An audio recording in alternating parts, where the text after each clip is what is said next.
18절로 25절까지 말씀이에요.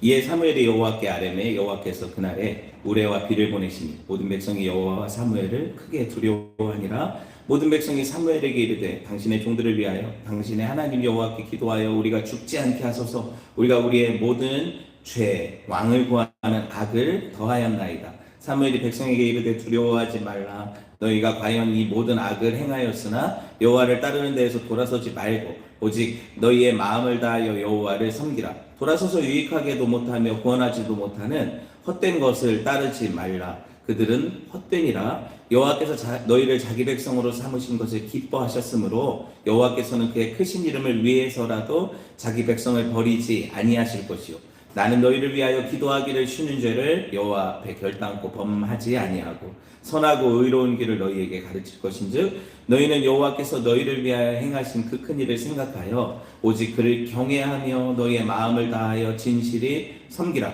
만일 너희가 여전히 악을 행하면 너희와 너희 왕이 다 멸망하리라. 아멘. 네, 오늘 사무엘 25번째 시간이에요. 왕을 구하는 악과 그보다 더 크신 약속, 왕을 구하는 악과 그보다 더 크신 약속이라는 제목으로 함께 하나님 말씀을 나누도록 할게요. 자, 지금 졸고 있는 분들은 제가 재운 거 아니죠? 네, 아직 말씀 시작도 안 했으니까 정신 차리시고 여러분 지난 시간에 우리가 암몬 족속 나하스가 길르앗 야베스를 침공을 해가지고 다 눈을 빼버리겠다고 하고 협박하는 장면을 봤어요.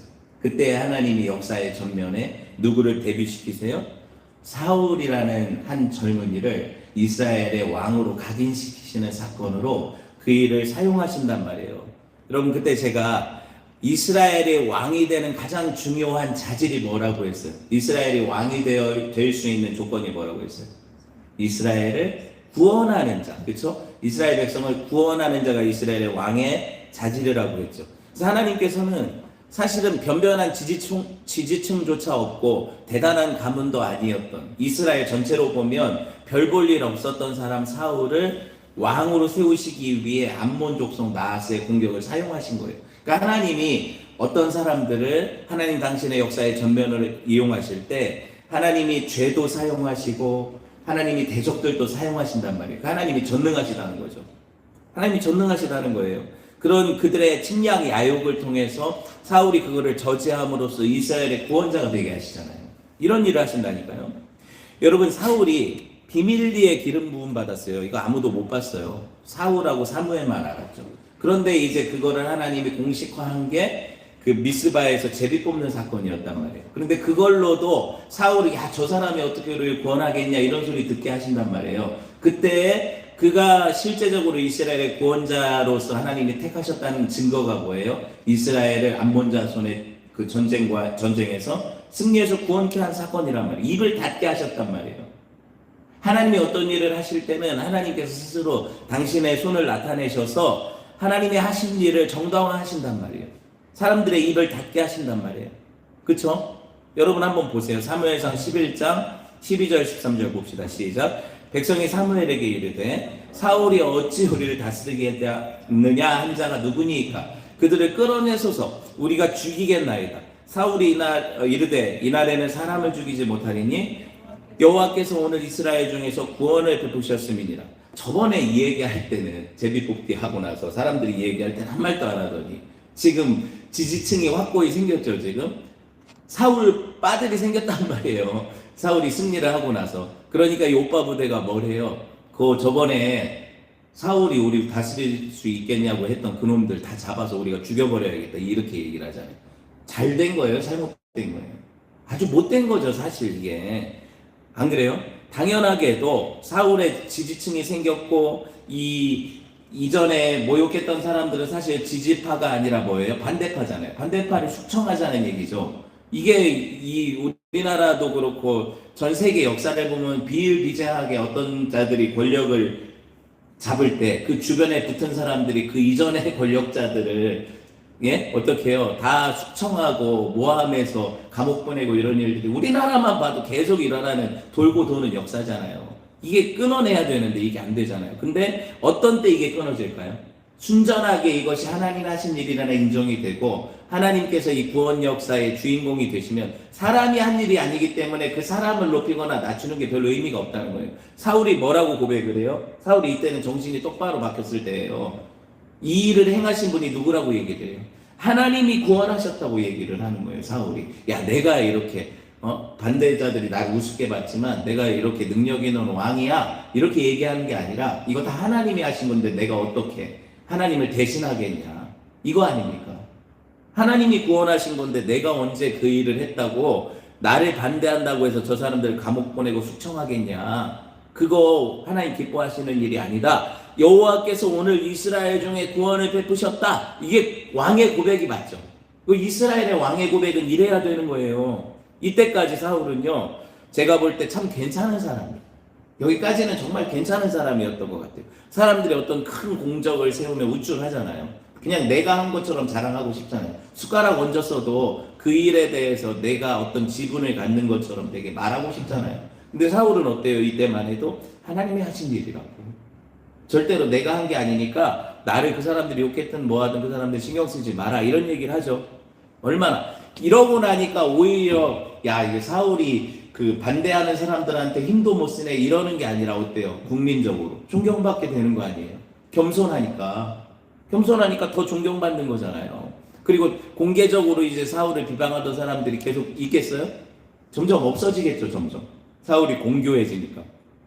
여러분, 사무엘이 이 일이 하나님께로부터 말미암았다는 사실을 잘 알고 이제 하나님의 뜻을 사무엘이 너무 잘 알잖아요. 무슨 시대를 열 거예요? 이제 사사시대에서 왕정 시대를 열 거란 말이에요. 그러니까 더 이상 자기 역할은 여기까지라는 생각을 딱 하고 나서는 어떻게 해요? 온 이스라엘을 길갈로 모이라고 하거든요. 오늘 본문에 보면 거기서 사울을 왕으로 추대하고 온 백성이 기쁘게 잔치를 하고 화목제, 하나님과 화평케 된 것에 대한 잔치를 해서 온 백성들이 이 잔치를 해요. 같이 그 재물을 나눠 먹는 게 화목제거든요. 모든 백성하고 하나님하고. 이게 잔치거든요. 이걸 하고 있단 말이에요. 여러분 생각해 보세요. 방금 전까지만 해도 두려움에 떨었잖아요. 암몬 자손이 되게 강력한데 이스라엘이 질 수도 있었잖아요. 그런데 하나님이 그들을 어떻게 해요? 승리케 하셨죠. 사울을 통해서 또 이스라엘 전체를 모이게 하시고 전쟁에 승리케 하시니까 암몬이 완전히 박살나서 다 도망갔잖아요. 그럼 이 큰 승리를 기뻐하는 게 당연하죠. 그리고 이 승리의 주역이었던 사울, 어떻게 보면 를 왕으로 추대하는 이 장면이 일어나는데 여기 이 장면에서 사무엘이요, 뭔가 찬물을 끼얹는 일을 한단 말이에요. 되게 다 기쁘고 즐겁고 잔치고 승리에 대한 기쁨과 왕이 세워졌다라는 그 기쁨 때문에 다 들떠있는 상황인데 사무엘이 여기다가 찬물을 확 끼얹는 일을 한다는 거예요. 근데 그 지명이 어디냐? 부흥운동이 일어났던 미스바가 아니고 오늘 어디라고 얘기를 해요? 길갈이라는 지명이 나오죠. 지금 길갈이라는 지명.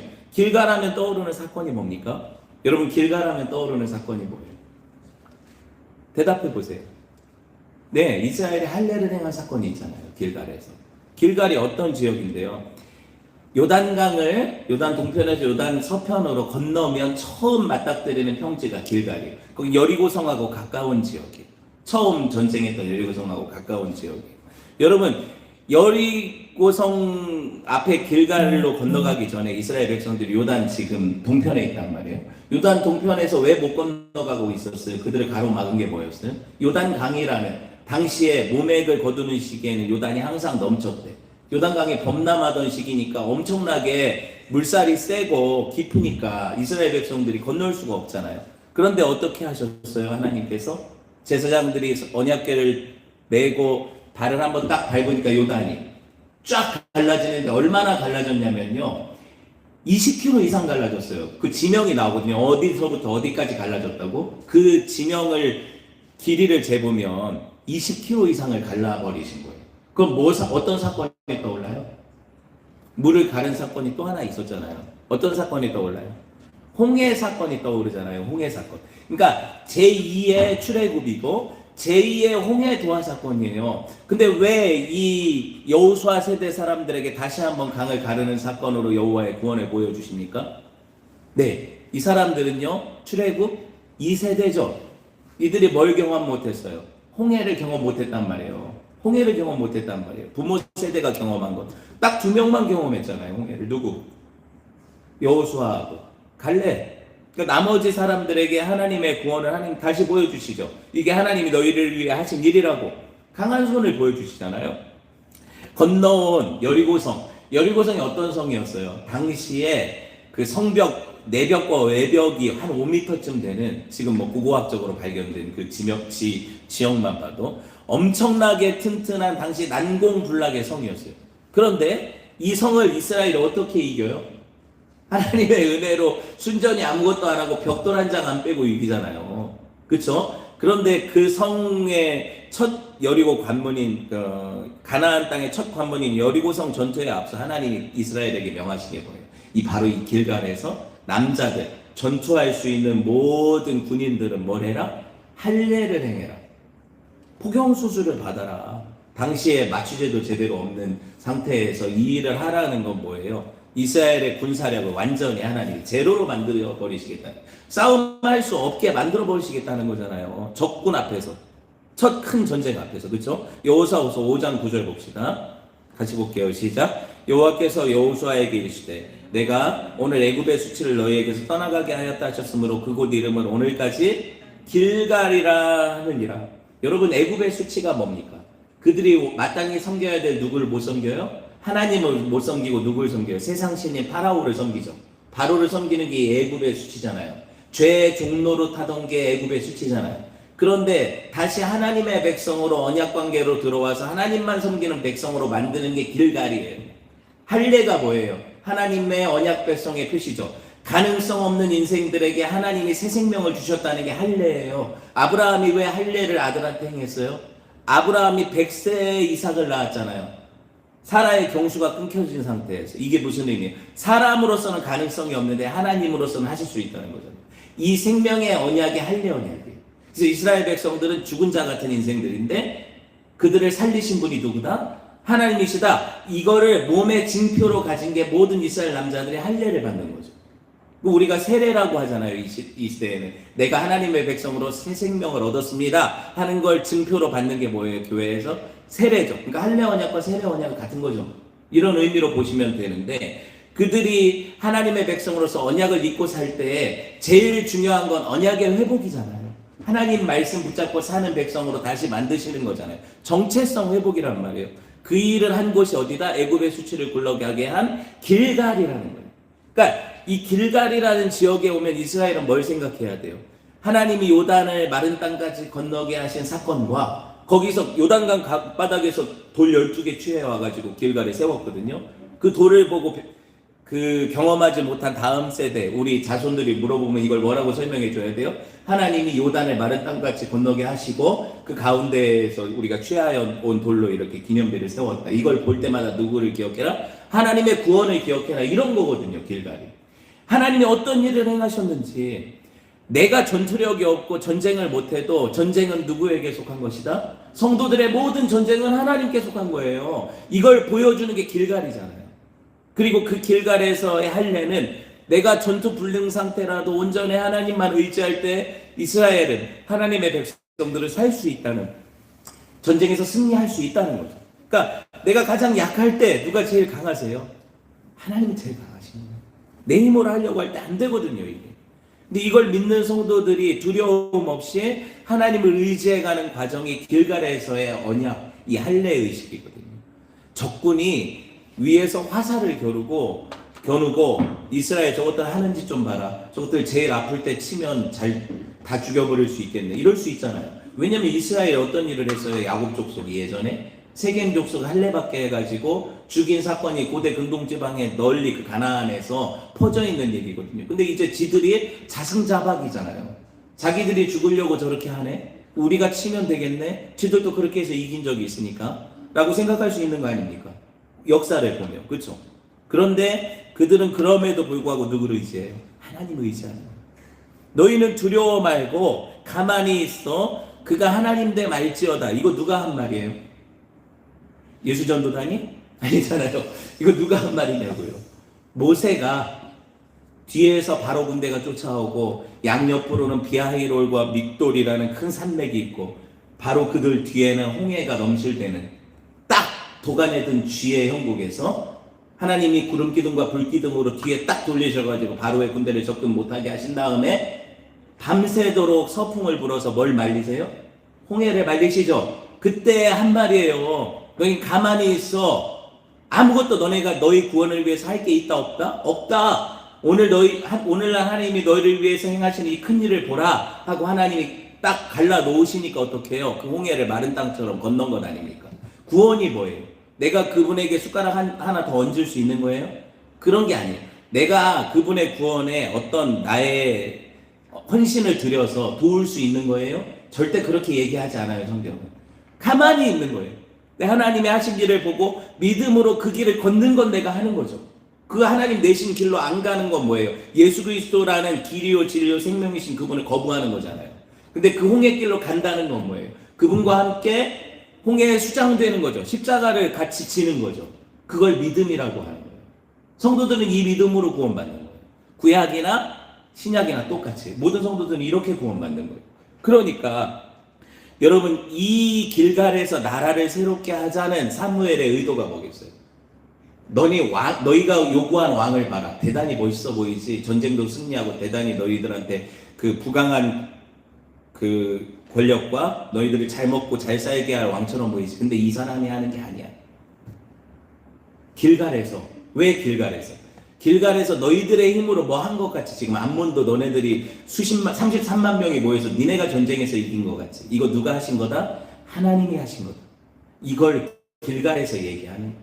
그리고 너희 왕이다. 그리고 너희들한테 이런 어떤 너희들이 그렇게 원하고 부강한 나라를 꿈꾸고 있지만 사실 그 부강함을 주시는 분도 누구다? 하나님이시다. 너희가 영원히 기억해야 될 왕은 딱 한 분이시다. 이 얘기를 하려고 사무엘이 여기에 부른 거예요. 그러니까 이게 찬물을 끼얹는 거죠. 왜냐면 왕을 달라고 해서 왕을 세워놨는데 그 왕은 사실 별거 아니라는 거잖아요. 실제로 이스라엘은 왕이 있고 너희들은 왕이 계신데도 불구하고 왕을 구하는 악을 더했다 그러잖아요. 오늘 성경 말씀이에요. 제가 하는 말이 아니라. 왕을 구하는 악. 왕을 구하는 왕. 우리는 하나님을 구하지 않죠. 우리를 부강케 하고 우리를 잘 살게 하고 우리에게 어떤 복지 혜택이나 아니면은 나라를 강하게 하거나 이런 정책을 주는 아니면은 포퓰리즘이라고 해서 그 서민들 지갑을 지금 잠깐 배부르게 하고 뒤에 나중에 세금 많이 거둘 거지만 이런 정책을 하는 왕. 하여튼 어떤 왕을 구하잖아요. 그게 우리에게 정책 자금으로 50만 원씩을 퍼주든 100만 원씩을 퍼주든 그게 잠깐 좋아도 그 왕이 우리를 영원히 살게 하지 못하거든요. 제가 어떤 정부를 비판하는 게 아니에요. 다 똑같아요. 세상 왕은. 세상 왕은 기본적으로 누구를 위해 살아요? 자기 명예를 위해서 하는 거예요. 우리가 또 똑같거든요. 우리도 우리 마음에 안 들면 왕을 갈아치우는 인간들 아닙니까? 그러니까요. 사무엘상 10장 8절 보세요. 사무엘이 사울한테 기름 부은 다음에 제일 먼저 했던 말이에요. 봅시다. 시작. 10장 8절. 너는 나보다 앞서 길갈로 내려가라. 내가 네게로 내려가서 번제와 화목제를 드리리니 내가 네게 가서 네게 행할 것을 가르칠 때까지 7일 동안 기다리라. 자, 7일이라는 게 완전수라고 했잖아요. 전쟁하고 여러 가지 우여곡절이 있었지만 결국에 어디로 가라고 했어요? 길갈에 가라고 했죠. 왜 여기서 화목제와 번제를 드려요? 이 일을 행하시는 분이 누구다? 어린 양이라는 거예요. 우리를 위해 생명 주신 번제로 드려진 왕. 아시겠어요? 우리를 위해 죽으신 왕. 번제와 화목제잖아요. 그분이 왕이시라는 거예요. 이걸 보여주고 나서 네가 왕이라고 자만하지 말고 살아라. 백성들도 너네가 모실 왕은 이 왕이 아니라 하나님이시다. 이걸 보여주는 거죠. 사실 오늘 본문의 분위기가 좀 이상해요. 사무엘이 오자마자 뭐라고 얘기를 해요? 야, 너네들은 왕을 구하는 악을 범한 거야. 너네들이 지금까지 했던 모든 악에 플러스 알파로 뭘 구했다? 왕을 구했다. 이런 얘기를 하거든요. 그러니까 축제 분위기에 맞아요, 안 맞아요? 오히려 이런 얘기를 해야죠. 야, 왕을 잘 뽑았더니 전쟁에 이기지 않냐. 하나님께서 축복하셔서 왕과 너희들을 얼마나 복 주시는지 이걸 봐라. 하나님이 우리 이스라엘을 주변의 어떤 국가보다도 더 강하게 하실 계획이 있으신 거다. 이렇게 설교해야 어때요, 이 분위기가? 아니 어떠냐고요? 오늘 창립 예배하는 날인데 이 교회 니네 하나님 안 섬기면 망할 거야. 담임 목사 위해서 그렇게 니네들이 좋아하고 막 멋진 담임 목사님 세워줬다고 행복해 하는데 그게 다가 아니야. 이런 얘기를 오늘 그 설교 맡은 축사 맡은 분이 하시면 분위기가 어떻겠냐고요. 저 사람 저 담임 목사로서 자격도 없는데 세워진 거야. 이런 얘기를 한다고 해보세요. 너네들 똑바로 정신 차려야 돼. 하나님 섬겨야 돼. 이런 얘기를 한다고 해보세요. 되게 분위기 이상하겠죠. 사무엘이 그 얘기를 하고 있는 거예요. 아시겠어요? 여러분 특별히 사무엘이요. 이스라엘 백성들한테 어떻게 비춰질까 자기를 생각한다면 이런 말을 못해요. 아 이거 다 늙어가지고. 사무엘이 늙었잖아요 지금. 그 자기 자녀들 교육도 제대로 못했잖아요. 아 이거 꼰대 아니야? 너나 잘하세요. 이런 이야기를 할 수도 있어요. 이스라엘 백성들이. 그런데 사무엘이 지금 누구 앞에서 얘기해요? 하나님 앞에서 이스라엘 백성들을 초청해 얘기하는 거예요. 지도자가 때로는요. 여러분들 눈치가 빤하죠. 듣기 싫은 소리를 하기 싫어요. 영적 지도자들도 똑같아요. 다 듣기 좋은 말을 하고 싶죠. 근데 성경이 뭐라고 해요? 평안하다 평안하다 하고 듣기 좋은 말만 하면 같이 망한대요. 그냥. 아무리 성도들이 듣기 싫어도 목회자는 말씀에 입각해서 듣기 싫어하는 소리를 해야 되는 거예요. 이걸 못하면 어떻게 돼요? 같이 죽는 거예요. 그냥. 하나님 뜻과 말씀에 위배되는 삶을 살 때 얘기를 하는 거예요. 그걸 지적하지 않으면 어떻게 돼요? 타방하는 거죠. 타방하는 거죠. 그냥. 교회의 존재 가치가 없는 거잖아요. 사무엘이 고별 설교에서 세 가지 주제로 얘기를 하거든요. 3대지 설교를 해요. 첫 번째가 뭐예요? 자기 일생의 평가, 자기 사역에 대한 평가 얘기를 했잖아요. 읽어보셨죠? 사무엘이 그런 얘기를 하거든요. 그게 첫 부분이고, 둘째 대지가 뭐예요? 하나님이 이스라엘에게 어떤 일을 행하셨는가. 이게 둘째 대지. 세 번째는 뭐냐면 앞으로 왕하고 너희들이 어떻게 살아야 될까. 딱 설교가 완벽하죠. 이런 설교를 해버려요. 여기서 되게 강하게. 먼저 첫 부분 살펴볼까요? 사무엘이요. 사람이 제일 멋있는 게 뭐냐면 박수 칠 때 떠나라고, 떠나야 될 때가 언제인가, 자기가 떠나야 될 때가 언제인가를 분명히 알고 떠나는 사람의 뒷모습이 되게 아름다운 거예요. 이게 시예요. 제가 인용한 거예요. 우리나라 시예요. 이게 떠나야 될 때가 언제인가를 분명히 알고 가는 게 뒷모습은 얼마나 아름다운가. 시예요 이게. 근데 맞는 말이죠. 사무엘이 자기 아들들이 그래도 사사로 부엘세바에서 치리할 때 뇌물 받았지만 한번 용서해주고 한 번 더 기회를 주면 어떠냐, 이렇게 노욕을 부렸다면 얼마나 이스라엘에 그게 치욕이 되었겠어요. 엘리 아들들처럼 됐겠죠. 그럴 거 아닙니까? 그런데 두 아들들도 이제 다 내려놓게 했어요. 왜냐면 사사일을 뭐 할 필요가 있어요 없어요? 왕이 세워지면 필요 없는 거거든요. 그러니까 두 아들 여기 불러놨어요. 이 아들들이 잘못한 거 있지만 이제 이 아들도 손 깨끗이 씻고 더 이상 정치 관여 안 하겠다. 그러고 나서 하는 말이 이제 나도 너희들 떠나서 더 이상 관여하지 않겠다는 얘기를 하거든요 지금. 그러면서 내가 그동안에 어떻게 살았는가를 사무엘이 이야기하는데, 이스라엘을 증인으로 하고 왕을 증인으로 하고 하나님의 법정에서 하나님을 증인으로 해서 이야기를 하고 있어요. 요즘은요 어느 정도 규모가 있는 교회들 보면 목사님이 이제 원로가 되죠. 20년을 한 교회에서 시무를 하면 교회법상 원로가 되거든요. 이런 건 아세요? 저 여기서 10년 이상 했어요. 원로가 되거든요. 근데 원로가 되면 원로 목사님들이 은퇴를 하잖아요. 은퇴 시기가 되면. 뭐 우리 교단법에는 70세인데 뭐 요새는 그것도 70세도 안 지키려고 하는 게 대반이긴 하지만 어찌됐든 뭐 좀 일찍 가는 분들도 있겠죠.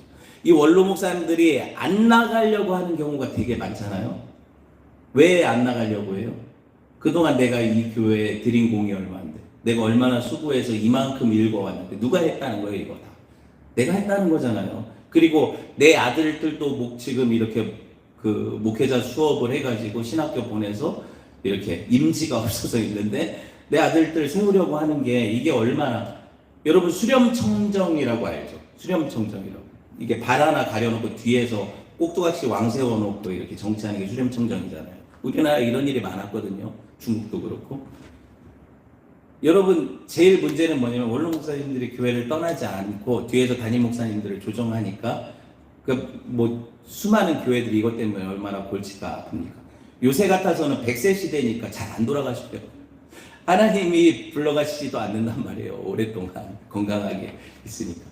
제가 젊은 목사라서 이렇게 말하는 게 아니라 저도 똑같이 이 설교로 받을 거예요. 그래서 기록으로 남기는 거예요. 잘 들어보세요. 이렇게 하면 하나님의 교회와 아시겠어요? 하나님의 이름에 얼마나 욕을 먹겠어요. 권력욕, 탐욕 그런 거를 버리라고 하나님 말씀이 계속 가르치고 주를 위해 살라고 하는데 마지막에 가서 왜 교회를 병들게 하고 아프게 하고 하나님의 이름을 먹칠을 합니까? 그동안 수고하고 헌신했다면 하나님 영광을 위해서 깨끗이 물러날 때가 있어요. 자식들한테 자리 물려주려고 하니까 이것도 문제가 되죠. 오늘 사무엘이 그거 안 하려고 하잖아요. 지금 안 하려고 하고 깨끗이 물러나는데 사무엘이 무슨 얘기를 해요? 그럼에도 불구하고 내가 할 몫은 하겠다. 나는 앞으로 정치나 너네들 다스리는 일에 관여하진 않겠지만 사사의 일은 않겠지만 하나님이 나를 부르신 부르심이 있으니까 너희를 위해 기도를 쉬는 죄를 멈추진 않겠다. 여러분 은퇴한 목회자도 얼마든지 할 일이 있어요. 하나님 부르신 그 자리에서 자기에게 부져주신 몇몇 사람들 말씀 가르칠 수도 있는 거죠. 공식적으로 교회 사역을 안 할 뿐 아니에요. 그렇죠? 사명이 끝난 건 아니잖아요. 사명이 뭐예요? 목숨 사자에, 그렇죠? 하나님 명령이니까 목숨이 다할 때까지 하는 걸 사명이라고 하는 거거든요. 그럼 죽을 때까지 전도하고 죽을 때까지 기도하는 건 원로 목회자도 할 수 있잖아요. 그걸 왜 그건 사례 안 주니까 하면 안 되는 거예요? 그런 게 아니잖아요. 무슨 얘기 하는지 아시겠어요? 그걸 한다고 지금 이 얘기를 하죠. 사무엘이. 나는 그렇게 하겠다고. 앞으로 기도를 쉬는 죄를 지금까지는 말씀 사역과 기도에 전무 못했어. 왜 못했어요? 계속 순회하면서 가르치고 재판하고 사사 일을 해야 되잖아요. 이 일을 하느라고 여기 온전히 집중하지 못했으니까 마치 신약시대 사도들처럼 자기는 이제 뒤로 물러나서 더 이상 정치에 관여하지 않고 뭐 하겠다? 기도하고 말씀 사역만 하겠다 이렇게 얘기하죠. 사무엘이 그 얘기를 하면서 이 고별 설교거든요. 마지막 설교예요. 사무엘의 이 기록을 보세요. 자기 평생에 나는 어려서 엄마가 바쳤죠. 뭘로? 나시린으로. 그래가지고 그 어린 적에 젖대자마자 받쳐줘서 그 흉악한 엘리 집안에 들어가가지고 거기서 그렇게 살았잖아요. 그 아기 때부터 엄마 아빠 얼굴도 못 보고 그렇게 살았던 게 사무엘. 그리고 그때부터 어려서부터 하나님과 교통하면서 하나님이 신령한 말씀을 주시고 그 말씀으로 교제하면서 이스라엘을 가르쳤단 말이에요. 그 일을 계속해서 자기가 이제 늙었단 말이에요. 왕을 세우고 자기는 물러날 때가 되었을 때 사무엘이 하는 말씀 읽어봅시다. 12장 2절에서 5절 같이 볼게요. 이제 왕이 너희 앞에 출입하느니라. 보라 나는 늙어 머리가 휘어졌고 내 아들들도 너희와 함께 있느니라. 내가 어려서부터 오늘까지 너희 앞에 출입하였거니와 내가 여기 있나니 여호와 앞과 그의 기름 부음 받은 자 앞에서 내게 대하여 증언하라. 내가 누구의 손을 빼앗았느냐? 누구의 나귀를 빼앗았느냐? 누구를 속였냐? 누구를 압제하였느냐? 내 눈을 흐리게 하는 뇌물을 누구의 손에서 받았냐? 그리하였으면 내가 그것을 너희에게 갚으리라 하니 뭐라고 대답해요 이스라엘이? 그들이 이르되 당신이 우리를 속이지 아니하였고 압제하지 아니하였고 누구의 손에서든지 아무것도 빼앗은 것이 없나이다 아니라 5절 사무엘이 백성에게 이르되 너희가 내 손에서 아무것도 찾아낸 것이 없음을 여호와께서 너희에게 대하여 증언하시며 그의 기름 부음을 받은 자 사울이죠. 오늘 증언하느니라 하니 그들이 이르되 그가 증언하시나이다 아니라. 사무엘이 평생에 있어서 흠결이 있어요 없어요? 털어서 먼지 안 나는 사람이 없다지만 사무엘은 하나님 앞에 살았어요. 그래서 이런 얘기를 하잖아요. 그가 유일하게 흠을 잡자면 너무 사역에 바빠서 자식 교육 못한 건데 그 자식들도 지금 회개시켜놓고 일을 못하게 하잖아요. 그렇죠? 일을 못하게 하잖아요 더 이상. 그리고 나서 이스라엘의 왕정이 들어서니까 여러분 나귀 소는 뭐예요? 재물이거든요. 그들의 부의 정도가 나귀가 제가 암나귀들에 나갔을 때 뭐 잃어버린 거랑 똑같다고 했어요. 탈 것, 자동차 잃어버린 거랑 똑같다고 했잖아요. 그들의 부의 상징이에요. 소, 양떼 이런 거 하나도 압제하거나 뇌물로 받은 일이 없다. 여러분 사무엘이 그냥 목회만 한 게 아니에요. 정치 지도자였잖아요. 그러면 스폰이 있어요 없어요?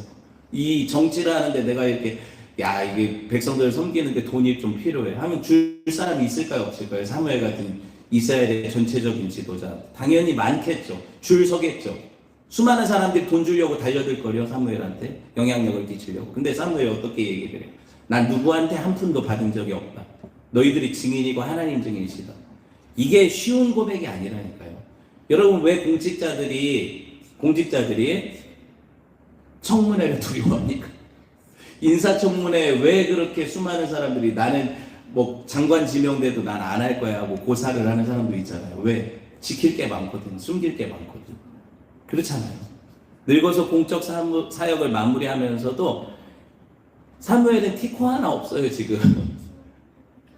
자가용 하나 없고 집 하나 없단 말이에요. 이런 얼마나 이게 모든 목회자들이 이 소망이 있었으면 좋겠어요.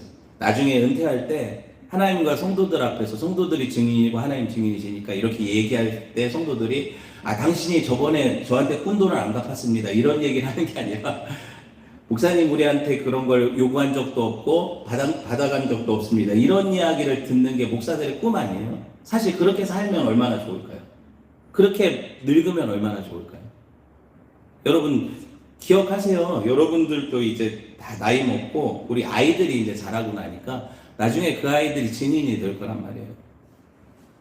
이렇게 하나 했더니 거의 끝나네. 두 번째, 네, 사무엘은 출애굽시부터 지금까지 누구를 지금 항변하고 싶은 거예요? 이스라엘한테 이 왕이 너희 왕이 아니라 진짜 왕이 계시다는 걸 너무 마지막 고별 설교 때도 누굴 높이고 싶은 거예요? 당연히 유일하게 전할 분 한 분 하나님, 그분에 대해서 증언하잖아요. 이제 자기에 대해서는 자기가 그런 거 한 적 없다. 그런데 자기의 모습을 보면서 누구를 높이기를 원했던 거예요? 하나님을 높이기를 원했던 거예요. 왜? 내가 하나님 앞에서 이렇게 살 수밖에 없었다. 왜? 그분이 그런 분이시니까.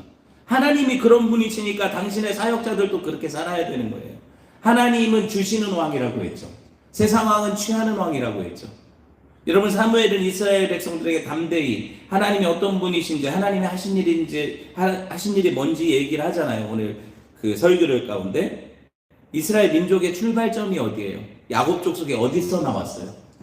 출애굽했죠. 출애굽했잖아요. 그때 하나님이 하신 일은 모세와 아론을 세우셔서 너희 조상을 애굽에서 인도해내신 구원자가 누구다? 하나님이시다. 이걸 다시 상기를 해주고 그러고 나서 또 무슨 얘기를 해요? 야, 그런데 이스라엘 너네들은 정말 까마귀 고기를 먹었는지 금방 은혜를 잊어버려. 그래서 광야에서도 몇 번을 배반하더니 가나안 정착해서 하나님이 적과 꿀이 흐르는 약속의 땅을 주시니까 거기서 금세 누굴 섬겨요? 그 땅의 신이라는 바알과 아세라한테 홀딱 넘어가. 그게 우리 삶이라는 거예요. 그러니까 하나님이 그렇게 살지 말라고 누구를 보내세요? 압제자들을 보내시죠. 그게 하소랑, 야빈과 시스라, 그리고 블레셋 사람들, 또 모압 왕, 또 암몬왕 나하스 이런 사람들 아니에요.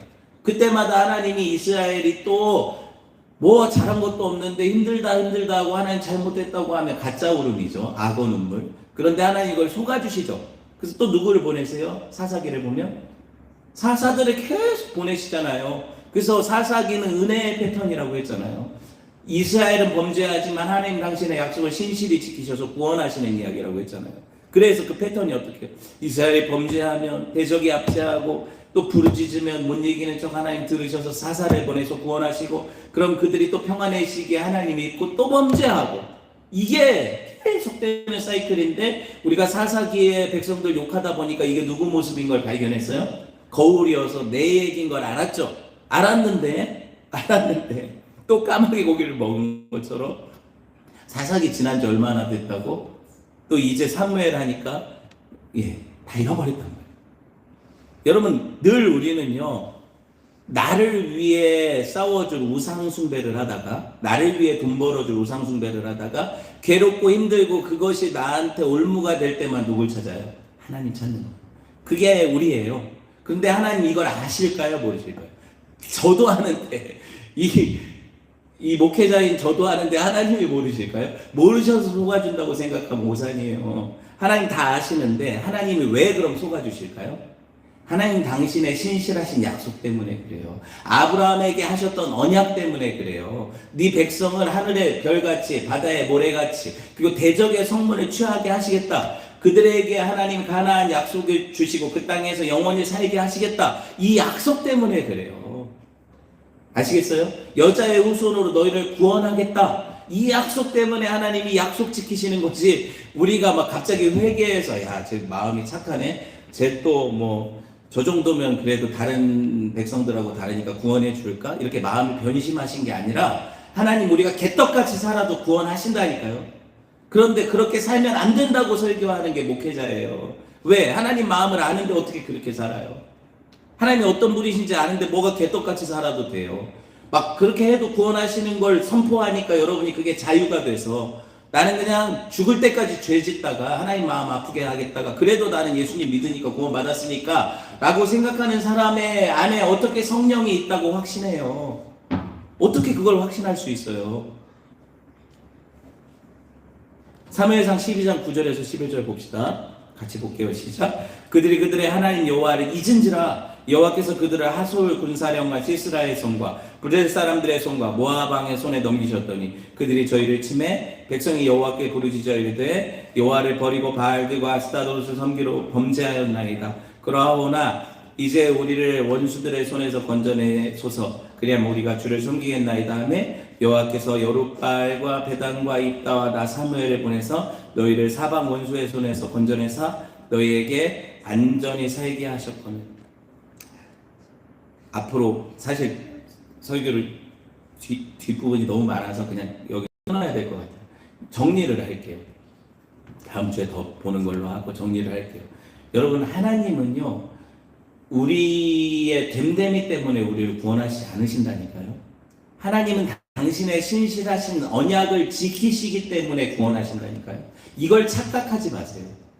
이걸 착각하니까 자꾸 내가 하나님께 구원받을 만해, 나는 저 사람은 구원 못 받을 것 같아, 이렇게 판단하게 되고 정죄하게 되는 거죠. 그렇게 따지면 여러분 여기 누가 구원받겠어요? 그런 거 없어요. 우리가 세상 사람들보다 뭘 그렇게 잘해요? 뭘 그렇게 착해요? 절대 그런 거 없죠. 기독교가 잘못 가르쳐 놓으니까 여러분 그런 어떤 걸로 비교하고 그것 때문에 막 구원이 들쭉날쭉 왔다 갔다 하는 거예요. 구원의 확신도 없고. 그러니 그런 정체성이 없으니까 그런 자녀답게 살 수 있는 삶의 능력이 안 나타나는 거예요. 그렇게 살면 안 돼요. 하나님의 은혜를 의지합시다. 여러분, 왕을 구하는 건 악이에요. 그죠? 그런데 여러분 거기 제목이 뭐였어요? 다시 제목 한번 보여주세요. 그건 악인데 그보다 더 큰 약속이 있어요. 우리가 악한 걸 분명히 했어요. 우리의 왕을 구하면서. 하지만 그 악보다 더 크신 뭐가 있어요? 하나님의 약속이 있어요. 그걸 은혜라고 불러요. 그걸 은혜라고 불러요. 그 은혜를 누리는 저와 여러분 됐으면 좋겠습니다. 함께 말씀 붙잡고 기도합시다.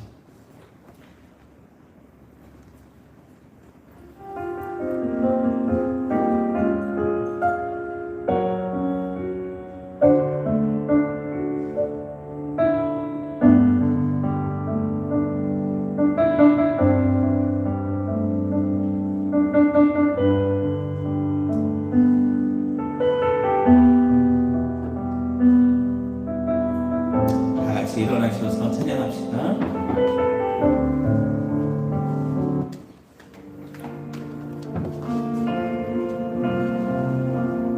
진심으로 고백합시다.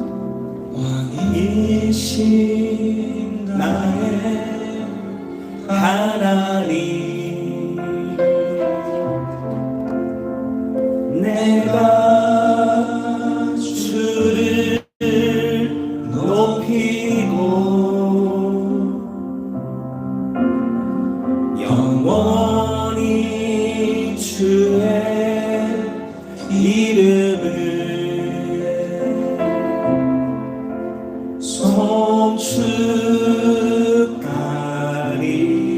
송축하리이다.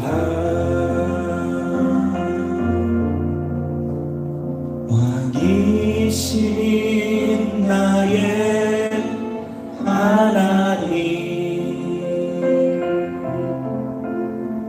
내가 주를 높이고 영원히 주의 이름을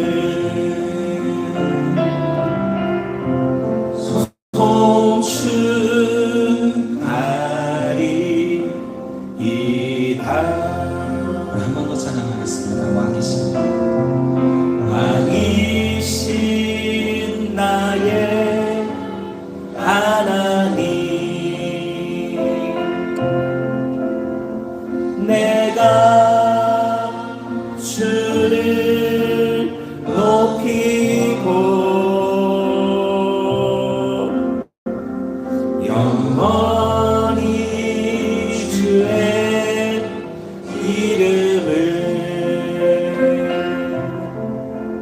송축하리이다.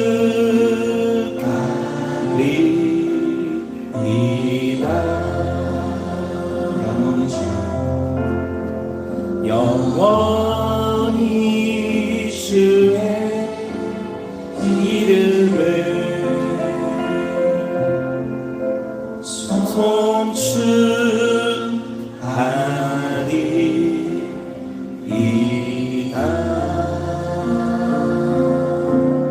우리 왕이신 하나님께 말씀하겠습니다. 왕이다. 왕이신 나의 하나님, 내가 주를 높이고 영원히 주의 이름을 송축하리이다.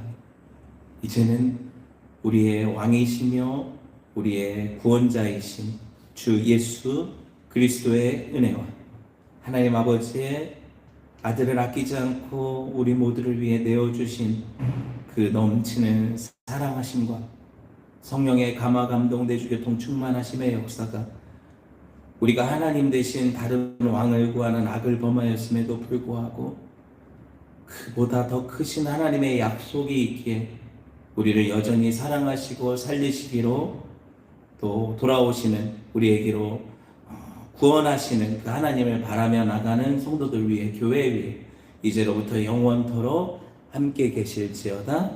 아멘.